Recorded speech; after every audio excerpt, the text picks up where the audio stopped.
फिलहाल मुझे बेहद खुशी हो रही है जी। इस पद पे चयनित होकर के जी। सब लोग बहुत बधाई दे रहे हैं, तो मैं बहुत खुश हूँ। फिलहाल घर में तो देखिए मम्मी और पापा तो सबसे ज्यादा, क्योंकि पापा ने हमेशा सपोर्ट किया स्टडीज को लेकर के। अच्छा। कि मतलब जो करना है करिए, और मम्मी का घर पे योगदान रहता है कि चलिए बेटा आप पढ़ो मत, काम मतलब पढ़िए काम मत करो, इस तरीके का जो योगदान है, तो दोनों का ही बहुत बड़ा योगदान है। पहले तो मुझे यकीन नहीं हो रहा था, क्योंकि इससे पहले 2 बार ऐसा हो चुका है कि मैं इंटरव्यू फेस कर चुकी हूँ और मुझे असफलता मिली उसमें। तो जैसे ही मैंने लिस्ट में अपना नाम देखा, जैसे ही मैंने लिस्ट खोली तो एक्चुअली उसमें लिस्ट में सबसे ऊपर नाम था। अच्छा। तो मुझे बहुत अच्छा लगा और थोड़ा शॉकिंग था, मतलब विश्वास नहीं हो रहा था शुरुआत में। तो कौन कहता है आसमान में सुराख नहीं हो सकता, एक पत्थर तो तबीयत से उछालो यारो। दोस्तों, इस कहानी को चरितार्थ किया है मेवात की बेटी रुखसाना ने। रुखसाना फिलहाल हमारे साथ हैं, उनके बाबूजी भी हमारे साथ हैं। हाल ही में उन्होंने जो बंगाल की सिविल सेवा है उसमें जज के तौर पर नियुक्त हुई हैं। रुखसाना जी से बातचीत करेंगे और इस मुकाम तक उनको पहुंचने में क्या क्या कठिनाई आई, किस तरह से उसने उस मुकाम को हासिल किया, किस किस ने उनका सहयोग किया, ये सारी बातें आप जानेंगे। सबसे पहले रुखसाना जी आपको बधाई। जी जी, बहुत बहुत शुक्रिया आपका। कैसा महसूस हो रहा है आपको? जी, फिलहाल मुझे बेहद खुशी हो रही है जी। इस पद पे चयनित होकर के। जी। सब लोग बहुत बधाई दे रहे हैं, तो मैं बहुत खुश हूँ। फिलहाल अच्छा जी। किस किस का योगदान रहा रुखसाना इसके पीछे? देखिए, सबसे पहले तो ऊपर वाले का आशीर्वाद होता है जी। इसके बाद जो मेरी परिवार है वो बहुत ज़्यादा सपोर्ट करता है मुझे इस चीज़ में। तो मेरे पेरेंट्स हैं, भाई बहन सब हैं जी। साथ में मेरे जो दोस्त थे, सीनियर जूनियर, सबका बहुत ज़्यादा सपोर्ट रहा। अच्छा। मुझे इस चीज़ में। जी। तो स्पेशली घर में से किसका रहा? घर में तो देखिए मम्मी और पापा तो सबसे ज्यादा, क्योंकि पापा ने हमेशा सपोर्ट किया स्टडीज को लेकर के। अच्छा। कि मतलब जो करना है करिए, और मम्मी का घर पे योगदान रहता है कि चलिए बेटा आप पढ़ो मत, काम मतलब पढ़िए काम मत करो, इस तरीके का जो योगदान है, तो दोनों का ही बहुत बड़ा योगदान। अच्छा, मेवात में जैसे लड़कियों को शिक्षा को लेकर देखा जाए तो बहुत बेहद बुरा हाल है। आप लोगों को भी कुछ दिक्कतें आई होंगी, पड़ोसियों के ताने सुने होंगे, किन किन चीज़ों को इग्नोर किया होगा? देखिए, बचपन से ही खैर मेरे पापा और मेरे जो मम्मी है वो दोनों ही बहुत ज़्यादा सपोर्ट करते थे स्टडीज़ का। उन्होंने अच्छे से अच्छे स्कूल में हमारा एडमिशन कराया जी, और हमेशा से ही सपोर्ट किया। मैं बहुत, जब मैं 7th क्लास में थी मैं तभी से लॉ करना चाहती थी जी, और सब लोग मना करते थे कि वकील बन के क्या करेगी, टीन शेड के नीचे बैठना पड़ेगा। पर पापा ने कहा कि ठीक है, जो तुम्हें करना है करो। तो इस मामले में पेरेंट्स का बहुत सपोर्ट रहा है। हाँ, रिश्तेदारों में कुछ था कि इतना पढ़ा के क्या करना है, शादी कर दो, तो इस तरीके का फेसेस जो है चैलेंजेस फेस करने पड़े। रुखसाना जी, ये एक बार जैसे आपका रिजल्ट आया जी, तो आपको कैसे पता चला, किसने बताया कि रिजल्ट आ गया है, आपका जो है सिलेक्शन हो गया? जी, देखिए, इसका मेरा इंटरव्यू 22 अप्रैल को हो चुका था। अच्छा। और एक्सपेक्टेड इंटरव्यू 10 दिन के अंदर अंदर आना था। अच्छा। तो मैं डेली बेसिस पे चेक कर रही होती थी इस चीज़ को। तो 13 को मेरा फाइनल रिजल्ट आया है, बट एक दिन पहले ही मुझे एक प्री रिजल्ट होता है वो अनाउंस हो चुका था। तो बेसिकली ये मुझे खुद ही पता चला था, क्योंकि मैंने टेलीग्राम पे फॉलो किया हुआ था उसको। तो जैसे किस तरह के रिएक्शंस थे उस टाइम आपके जब ये चीज़ पता चली? तो पहले तो मुझे यकीन नहीं हो रहा था, क्योंकि इससे पहले 2 बार ऐसा हो चुका है कि मैं इंटरव्यू फेस कर चुकी हूँ और मुझे असफलता मिली उसमें। तो जैसे ही मैंने लिस्ट में अपना नाम देखा, जैसे ही मैंने लिस्ट खोली तो एक्चुअली उसमें लिस्ट में सबसे ऊपर नाम था। अच्छा। तो मुझे बहुत अच्छा लगा और थोड़ा शॉकिंग था, मतलब विश्वास नहीं हो रहा था शुरुआत में। तो जिस तरह से हम देख रहे हैं कल से पूरा सोशल मीडिया की अगर हम बात करें तो लगातार मेवात के लोग बधाइयाँ दे रहे हैं, तो इसको लेकर आप क्या कहेंगे? मैं बहुत ज़्यादा खुश हूँ, क्योंकि मुझे ऐसा लग रहा है कि मतलब मैंने पूरी सोसाइटी को खुश होने का मौका दिया है। तो मुझे बहुत अच्छा लग रहा है कि मैं मतलब लोग इतना अच्छे से सेलिब्रेट कर रहे हैं कि मैं उनकी सेलिब्रेशन का मतलब एक जरिया बनी हूँ। तो मुझे बहुत खुशी हो रही है जी। तो लगता नहीं है बहुत बड़ी जिम्मेदारी आपके सर पे आ चुकी है, क्योंकि जज बनना और फिर जज की कुर्सी पर बैठकर जो है एक तरह से फैसला करना, ये अपने आप में बड़ी, देखिए, ये अपने आप में बहुत बड़ी चीज़ होती है, क्योंकि एक फैसला तो हमारा जो एक बिलीफ होता है कि दूसरे वर्ल्ड में होता है, बस इस दुनिया में भी फैसला करने की जिम्मेदारी जो है बहुत बड़ी है। तो मैं कोशिश करूंगी कि आगे इस चीज़ को अच्छे से करूं। अभी मैं बहुत कॉन्फिडेंट हूं, मैं बिल्कुल नहीं डर रही हूं इस चीज़ से। मैं अपनी पूरी कोशिश करूंगी और ईमानदारी से काम करूंगी। मेवात का बहुत सारा यूथ देखा जाए तो जद्दोजहद कर रहा है आप जैसी कुर्सी पाने के लिए, उनको क्या संदेश देना चाहोगे आप? मैं बस उनको एक ही संदेश देना चाहूँगी कि हिम्मत मत हारो, क्योंकि मैंने इस दौरान 2.5 साल की मेरी एक जर्नी रही है। सबसे पहले मैंने अटैम्प्ट जो दिया था वो 2021 नवंबर में दिया था, जो हरियाणा का था। वहाँ मैंने इंटरव्यू फेस किया, वो नहीं मिला मुझे। उसके बाद मैंने यूपी में इंटरव्यू फेस किया, वो भी नहीं हुआ। पर मैंने हिम्मत नहीं हारी, क्योंकि मुझे था कि मैं कर लूँगी। कॉन्फिडेंस जो है वो बहुत बड़ी चीज़ है। तो हिम्मत मत हारो, कोशिश करते रहो, एक दिन ज़रूर सफलता मिलेगी। रुखसाना जी, इसके लिए कंप्लीट जो एजुकेशन की अगर बात करें तो क्या होना चाहिए? देखिए, इसके लिए जो एजुकेशन होती है वो तो सिर्फ एक BLLB की डिग्री चाहिए होती है, उसके अलावा कुछ नहीं चाहिए होता है। बस उसके बाद आप अपनी प्रिपरेशन करिए, जिस भी स्टेट को फोकस करना चाहते हैं वहाँ का आप फॉर्म भरिए, 3 हमारे लेवल्स होते हैं इस एग्ज़ाम के, प्रीलिम्स, मेंस और इंटरव्यू। तो तीनों लेवल की तैयारी अलग अलग तरीके से होती है, तो बस अपनी तैयारी को अच्छे से करिए, उसके अलावा बस डेडिकेशन की ज़रूरत है और किसी चीज़ की ज़रूरत नहीं है। पढ़ाई के दौरान कोचिंग आपने की होगी, कितनी मेहनत आपने की, मतलब रात को पढ़ती थी या दिन को पढ़ती थी, कितने टाइम जो है पढ़ाई की? जी देखिए, मैंने कोचिंग तो नहीं करी थी क्योंकि मुझे सच बताऊं तो मौका नहीं मिल पाया था कोचिंग का, वरना मैंने सोचा था, क्योंकि जैसे ही मेरा BLLB कंप्लीट हुआ था तो हरियाणा की वैकेंसी अनाउंस हुई, तो मैंने सोचा कि मैं बिना कोचिंग के ही अटैम्प्ट दूंगी, और जो है ऊपर वाले के क्रम से मेरा वो पहले ही अटैम्प्ट में क्वालिफाई हुआ। तो मैंने कोई कोचिंग नहीं करी थी, बट हाँ मेहनत बहुत ज़्यादा लगती है, ऑलमोस्ट 12-13 घंटे की मेहनत दिन की होती है। मैं सुबह उठते ही, मतलब मेरे साथ ये है कि मैं सुबह जल्दी उठ के पढ़ती हूँ, रात में लेट तक नहीं पढ़ती हूँ, तो मैं सुबह जल्दी उठ जाती थी, पूरा दिन पढ़ती थी, और फिर रात को कम से कम 12 बजे तक तो मैं पढ़ती थी। देखिए, मैं तो यही कहना चाहूँगी कि आप अपने पेरेंट्स को मौका मत दीजिए, क्योंकि एक ये होता है ना कि अगर हम मेहनत करेंगे और हमारे अंदर लगन होगी तो पेरेंट्स भी हमारे साथ सपोर्ट करेंगे। जैसे कि मेरे केस में हो या फिर मेरी बहनों के केस में हुआ कि मेरे पेरेंट्स सपोर्ट करते हैं, तो मैं कहूँगी कि इतनी मेहनत करो कि आपके पेरेंट्स भी आपको सपोर्ट करने के लिए जो है बेबस हो जाएं।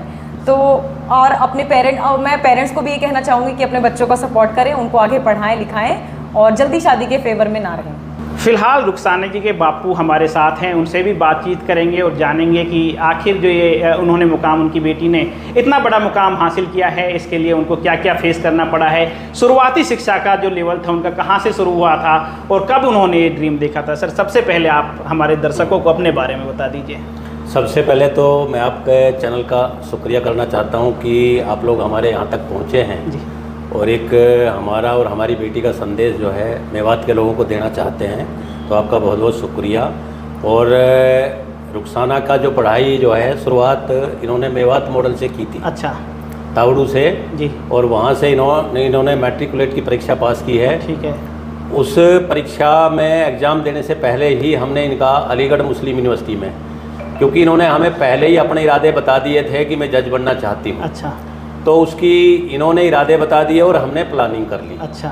और ऊपर वाले ने इसमें जो है ना हमारी हर स्तर पर जो है ना हमारी सुनवाई ऊपर वाले के दरबार में हमारी रही है। अच्छा। तो हमने इनका मैट्रिक एग्ज़ाम देने से पहले ही इनका वहाँ कोचिंग का अरेंजमेंट कर दिया था जी। एंट्रेंस टेस्ट का और रहने सहने का। ठीक है। जिस दिन इन्होंने अपना मैट्रिकुलेट एग्जामिनेशन की जो परीक्षा है वो दी, उसके अगले दिन हम इनका जो है वहाँ अलीगढ़ छोड़ आए जी। तो इन्होंने अपनी कोचिंग लगभग 2 महीने की कोचिंग लेने के बाद में इन्होंने वहाँ एंट्रेंस एग्ज़ाम दिया। अच्छा। +1 के लिए 10+1 के लिए, और इनका ऊपर वालों की रहमो करम से इनका वहाँ सिलेक्शन हो गया जी। और होने के बाद में फिर इन्होंने अपनी वहाँ से वो पढ़ाई शुरू कर दी। उसके बाद इनका फिर अगले स्टेज पे फिर वहाँ एंट्रेंस हुआ BLLB के लिए, और वो भी जो है ऊपर वालों के रहमो करम से इन्होंने अपना पास किया, बड़े अच्छे मार्जिन से पास किया।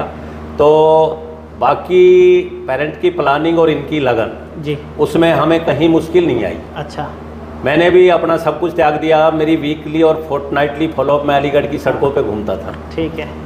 तो हर वीकली और फोर्टनाइटली इन बच्चों का फॉलोअप करना, इनकी परेशानी को समझना, और जब पेरेंट ने इतना सपोर्ट दिया तो ये इन लोगों को भी हौसला अफजाई जब हर सप्ते या वीकली या फोर्टनाइटली पेरेंट की तरफ से हो जाए तो इन्होंने भी कभी पीछे मुड़ के नहीं देखा। अब आपकी बेटी जज बन चुकी है, कैसा लग रहा है आपको? देखो, ऐसा है कि जब एक इंसान अपना कोई सपना सजोता है जी, और जब ऊपर वाला उसको साकार करता है तो उसके जो है ना खुशी की सीमा का कोई ठिकाना नहीं होता। जिस प्लानिंग को हम लेके चले थे आज से लगभग 15-20 साल पहले जी, 15-17 साल पहले, वो आज हमारी प्लानिंग जो है वो पूरी हो चुकी है, तो हमें बड़ा खुशी हो रही है और अच्छा लग रहा है। जब आपको एकदम से पता चला, आपके जैसे अभी भी मेरे रोंगटे खड़े हैं बहन रुखसाना की सफलता को देख के, आपके साथ भी कुछ ऐसा हुआ था? हाँ, लगा था, क्योंकि 2 अटेम्प्ट ये पहले हरियाणा और यूपी दे चुकी थी। हाँ। और उसमें बड़ी निराशा हाथ लगी थी। हाँ। बच्ची निराश भी हुई, लेकिन बीइंग ए मैच्योर पर्सन और मैंने बैंक में नौकरी करी है जी, तो स्ट्रेस सहन करना जो है ना मैंने बैंक में सीख लिया था। अच्छा। तो हमने ऐसी स्ट्रेस में हम नहीं आए, हमने बच्चों को भी मोटिवेट किया।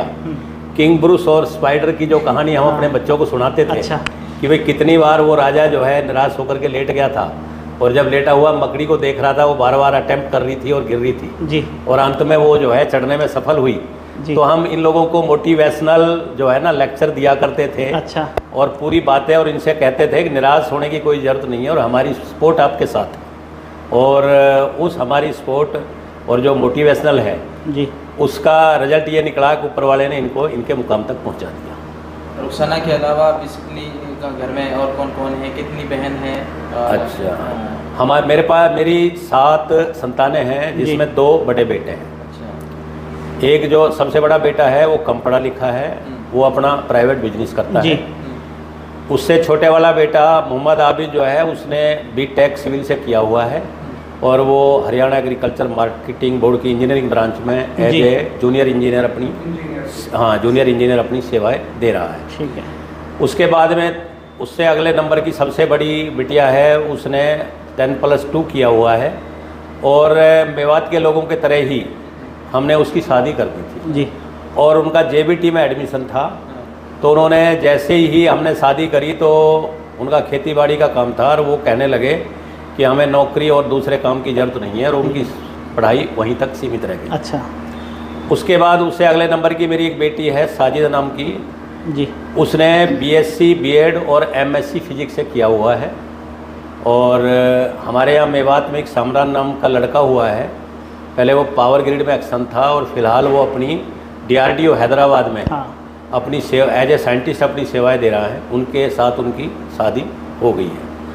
उससे अगले नंबर की है आबिदा, उन्होंने अभी हाल ही में DU से MPhil किया है मैथमेटिक्स में और अब वो अलीगढ़ मुस्लिम यूनिवर्सिटी से मैथमेटिक्स में PhD कर रहे हैं। अच्छा, उनके लिए क्या ड्रीम्स देखे आपने? उनको हम प्रोफेसर बनाना चाहते हैं। अच्छा।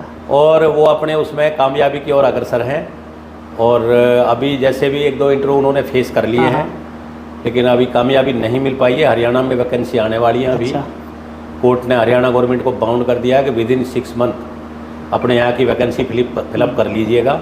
तो हमने उनसे कह दिया है कि भाई अपना इरादा पक्का कर लो और आपके हरियाणा का जो है ना एग्ज़ाम क्रैक करके आपको प्रोफेसर बनना है। अब आखिर में हमारे दर्शकों को एक मैसेज दे दीजिए कि बहुत सारे अभिभावक ऐसे हैं जो अपनी बेटियों को बाहर भेजने से कतराते हैं या 10th या 12th तक की पढ़ाई तक ही सीमित रखते हैं, उनको कहीं ना कहीं डर है, कि उनके लिए क्या मैसेज दोगे आप? देखो, रिस्क तो आपका खाने बनाने भी है। अगर आग पे औरत खाना बना रही है तो वहाँ भी जलने का डर होता है, बशर्ते आपको सावधान रहना। तो पेरेंट इस चीज़ से बिल्कुल ना घबराएं, कोई ऐसी बात नहीं है। मैंने 4 बेटियां मेरी मास्टर्स की डिग्री ले रही हैं जी। तो ऐसा कहीं कोई रिस्क नहीं है। और बेटियों को भार ना समझें और बेटियों की जो पढ़ाई पे पैसा है उसको इन्वेस्टमेंट समझें, खर्चा नहीं समझें जी। क्योंकि मेवात में दहेज चरम सीमा पे है। यदि आपकी बच्चियां ज़्यादा पढ़ लिख जाएंगी और अपने पैरों पे खड़ी हो जाएंगी तो ये जो इन्वेस्टमेंट है, जो शादी का खर्चा है, वो आपको बिल्कुल भी नहीं करना पड़ेगा।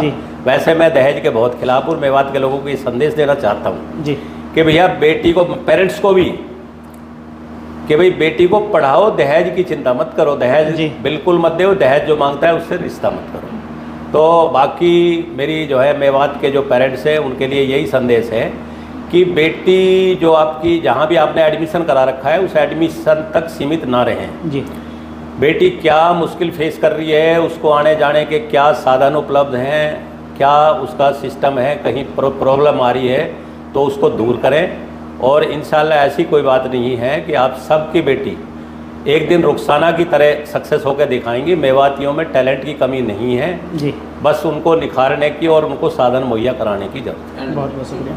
तो दोस्तों, अभी आपने देखा बहन रुखसाना जो मेवात के सुनारी गांव से ताल्लुक़ रखती हैं और उनके बापूजी हमारे साथ हैं। उन्होंने बताया कि इस मुकाम को हासिल करने में उनको किन किन कठिनाइयों का सामना करना पड़ा है या किस तरह से उन्होंने अपनी बच्ची को मोटिवेट किया है। और मेवात के बहुत सारे अभिभावक जो अपनी बेटियों की चिंता को लेकर 10वीं या 12वीं में उनकी पढ़ाई छुड़ा देते हैं, उनके लिए किस तरह से उन्होंने संदेश दिया है। दोस्तों, उन्होंने सारी चीज़ें इसको लेकर हमें बताई हैं। अभी आप लोगों से रिक्वेस्ट है कि इस वीडियो को ज़्यादा से ज़्यादा शेयर कर दीजिएगा और मेवात डायरी और DNA मेवात के साथ बनी रहेगा। आपका बहुत बहुत शुक्रिया, बहुत बहुत धन्यवाद।